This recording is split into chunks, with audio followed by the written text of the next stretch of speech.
Bonjour et bienvenue à l'émission J'ai décidé, je m'aime. Une émission qui est consacrée au développement personnel et au bien-être. Alors le principe est simple. Chaque semaine, nous recevons un invité, un praticien, une praticienne en développement personnel qui va vous apporter des conseils, des compréhensions, des techniques pour vivre une vie plus épanouissante. Aujourd'hui, j'ai le plaisir de recevoir Valérian, avec qui nous allons parler de sentiments et d'émotions. En effet, comment les reconnaître? Comment savoir si l'on vit un sentiment ou une émotion?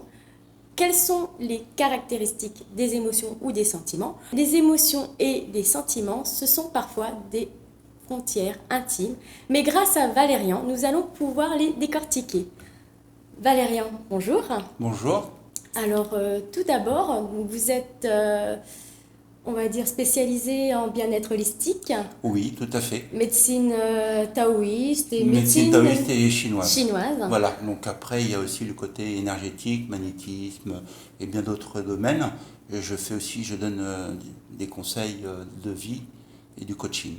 D'accord, Voilà. très bien. Et aujourd'hui, nous allons donc parler des sentiments et des émotions. Oui, tout à fait. Et la première question, c'est comment on distingue une émotion d'un sentiment? Bonne question. Elle va être toute simple parce que je vais commencer par l'émotion.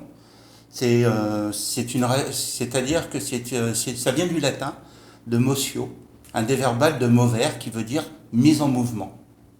Donc c'est-à-dire que tout ce qui va être mis en mouvement, ça va être une émotion. C'est le fait de crier de joie parce qu'on voit un objet et tout ça, c'est ce qu'on va être exprimé, ou ça va être cette émotion qui va être mise en mouvement. Voilà.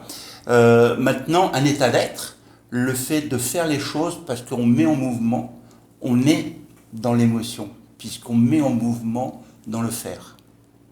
Voilà. Les sentiments, alors là, c'est là qu'on rentre dans le côté un peu plus, pas intellectuel, mais psychologique et un peu plus vicieux, parce que le côté sentiment, je vais jouer un peu sur le langage des oiseaux, c'est ce que l'on sent qui nous ment.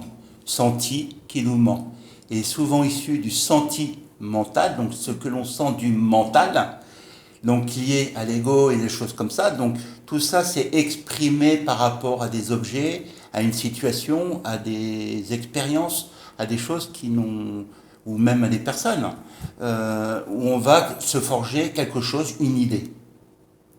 Mais cette idée qui vient du mental, ce qui nous ment, c'est ce que je catégoriserais comme Dieu, mais pas le prendre le côté religieux, c'est aussi son intérieur.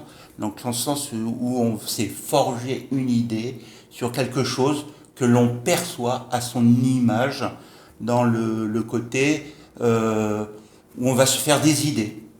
Pour donner un exemple, quand il y a du retard, eh bien, mettons que j'ai ma femme qui est en retard et ainsi de suite, tout de suite je vais penser, ah, là il y a eu un accident, ou ça y est, elle me trompe, ou je sais pas, il y a plein d'idées qu'on va créer, et là ça c'est notre mental. Et donc ces sentiments de jalousie qui montent, voilà, et par exemple, parce qu'on est jaloux, parce que voilà, on peut se faire l'idée qu'elle me trompe parce qu'elle est en retard, par exemple, eh bien, j'ai le sentiment qu'il va monter en puissance, et à un moment donné, quand elle va rentrer, je peux lui faire une crise de jalousie. Donc là, soit je vais lui crier dessus, soit je peux la tabasser, soit je peux lui faire la gueule. Après, ça, c'est l'émotion, c'est la mise en mouvement de la jalousie. Donc soit je la tabasse, soit je lui crie dessus, soit je lui fais la gueule. Vous voyez ce que je veux dire? Parce que c'est en fonction du caractéristique de soi-même. D'accord. Donc en fait, quelque part, c'est que le sentiment vient avant l'émotion. Les sentiments, ce sont la racine de nos expressions. Des émotions, pas tout le temps, parce que les émotions sont neutres. Elles sont ni positives ni négatives. Elles s'expriment, elles mettent en mouvement ce qu'on nous sommes. ce qu'on ressent ou ce qu'on a envie d'exprimer. Et bien souvent, quand on fait une crise de jalousie vers quelqu'un, c'est notre sentiment de jalousie où on croit qu'on aime, alors que justement c'est là où je veux en venir, j'ai le sentiment d'amour, que je t'aime, et puis en même temps, si je suis jaloux, c'est que je t'aime. Non, non, pas du tout. Parce que justement, c'est là où on rentre en ligne de compte, ce que l'on sent qui nous ment, puisque c'est pas de l'amour, le fait d'être jaloux. D'accord. Donc on va parler des sentiments dans un autre temps. Oui. Parlons des émotions. Oui. Est-ce que les émotions jouent un rôle? Rôle de quoi? Un rôle dans notre façon de nous comporter ou dans Alors notre... oui, ils vont jouer dans le sens où on va mettre en mouvement. Donc si on a une tendance violente, on va avoir une image de violence, mais au fond, c'est toujours au fond de soi-même, peut-être des colères, des choses comme ça. Donc c'est toujours lié aux sentiments qui vont s'exprimer d'une manière ou d'une autre. Et maintenant, il vaut mieux les émotions, il faudrait mieux les voir un peu comme une forme de soupape qui va exprimer le sentiment quand il n'est plus bien géré. Vous savez, quand il y a une cocotte minute, la pression elle monte parce que ça mijote, et quand à un moment elle ne peut plus retenir la pression, ça fait le pchit de la cocotte minute, là c'est la mise en mouvement, c'est l'émotion. Après, on ne peut pas arriver à contrôler la façon comme on va l'exprimer. On peut pleurer de colère, on peut comme taper, comme on peut crier, et ça on peut pas le contrôler. Ça c'est en fonction de chacun. Et comment on intervient? Est-ce qu'on intervient sur le sentiment ou sur les émotions? Le mieux, c'est d'intervenir sur les sentiments. Pourquoi? Parce que ça, c'est on nous a toujours appris que pour être humain, il faut avoir des sentiments. Et je ne rejoins pas du tout cette idée. Je dis que pour moi, les sentiments, ce sont les boulets qui nous empêchent d'évoluer et d'aimer. C'est-à-dire? C'est-à-dire, l'amour, on cherche tous l'amour, quelque part, d'une manière ou d'une autre. L'amour, dans ce que je le vois, c'est un état d'être. Donc on veut mettre en mouvement ce qu'on est. Mais quand j'entends dans les couples, par exemple, je fais des sacrifices ou je fais des concessions pour elle ou pour lui, parce que c'est dans les deux sens. Je ne veux pas non plus dire que c'est plus d'un côté comme de l'autre. Et où il y a toujours, même si on est en couple, par exemple, si tu pars en voyage, tu vas me manquer, ça va me faire mal, il n'y a pas de raison. C'est ça, les sentiments. Alors que dans les émotions, donc si l'amour est un état d'être, il n'y a aucune souffrance. Et donc on peut agir librement, donc la mise en mouvement, de pouvoir faire les choses, de pouvoir dire je t'aime, et même quand j'ai envie de faire un repas, c'est avec amour, même si je le fais souvent, on ne calcule plus, il n'y a plus rien de tout ça. Je le fais tout simplement parce que ça me fait plaisir, et pour vous faire plaisir. Vous voyez un peu la différence? C'est pas d'abord je lui fais plaisir pour lui plaire. Oui, c'est plus complexe que ça. C'est beaucoup plus complexe, j'essaye d'expliquer. Donc maintenant, c'est ce qui va affecter aussi dans le côté de la santé, où les sentiments, on parle beaucoup d'émotions, mais c'est parce qu'elles s'expriment, et je dirais même que ce sont les sentiments, le fait qu'on soit, par exemple, en colère, même réprimé, qui est souvent lié à un dérèglement du foie, la maladie, je le catégoriserais comme une émotion, puisque le mal a dit, donc qu'est-ce que le mal nous dit qui ne va pas en soi-même? D'accord, donc c'est lié à l'émotion qui est enfouie, en fait, qu'on enfouit voilà, à l'intérieur de nous. Un sentiment qui est enfoui, qui est mal géré. Un sentiment, c'est pas une émotion. Non. Donc là, par exemple, vous parliez de colère. La colère, c'est une émotion. Non, la colère est un sentiment.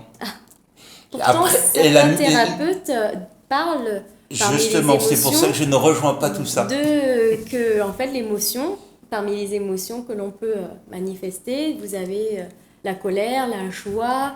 C'est justement, la la joie tristesse. est un sentiment aussi. Et trop de joie peut affecter le cœur. Ça n'empêche pas quand on est joyeux tout le temps, c'est pas c'est d'être joyeux, mais sereinement. Mais ce que je veux dire, c'est que des fois, trop qui monte en pression dans la joie peut avoir un problème au niveau du cœur. Et ça, c'est là où c'est lié. Et bien souvent, on a toujours tendance, c'est pour ça que j'interviens dans ce sens-là, entre les sentiments et les émotions, pour revenir à la colère.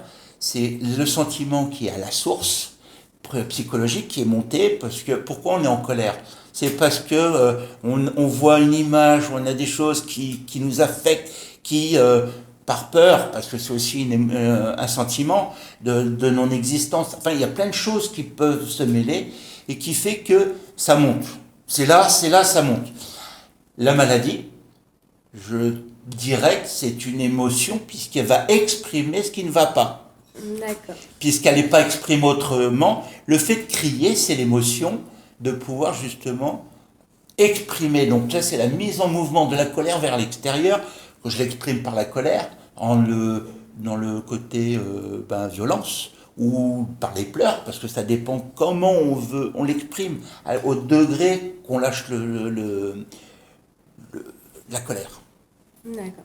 Et comment justement on peut intervenir pour se sentir mieux? Alors déjà, c'est de pouvoir, tout le monde l'entend, tout le monde le comprend, c'est le lâcher prise, déjà. Alors, c'est pas évident, puisque quand on se sent touché ou affecté souvent par rapport, soit dans la famille où on se sent concerné. Et moi, je dirais que l'image que je peux avoir, c'est d'être comme l'eau. Je mets tout le monde au défi. Je peux même laisser mon numéro de téléphone pour celui qui aura pu couper l'eau en morceaux avec un couteau. Alors là, c'est d'être comme l'eau. Le lâcher prise, c'est ça.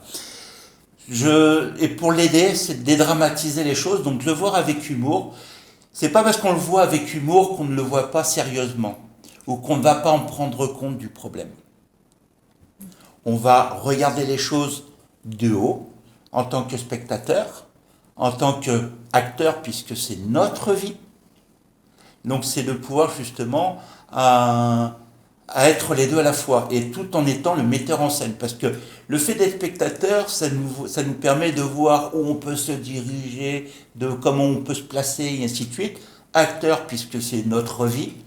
Et puis le metteur en scène, parce que je vais dicter mes actes et ma direction à prendre.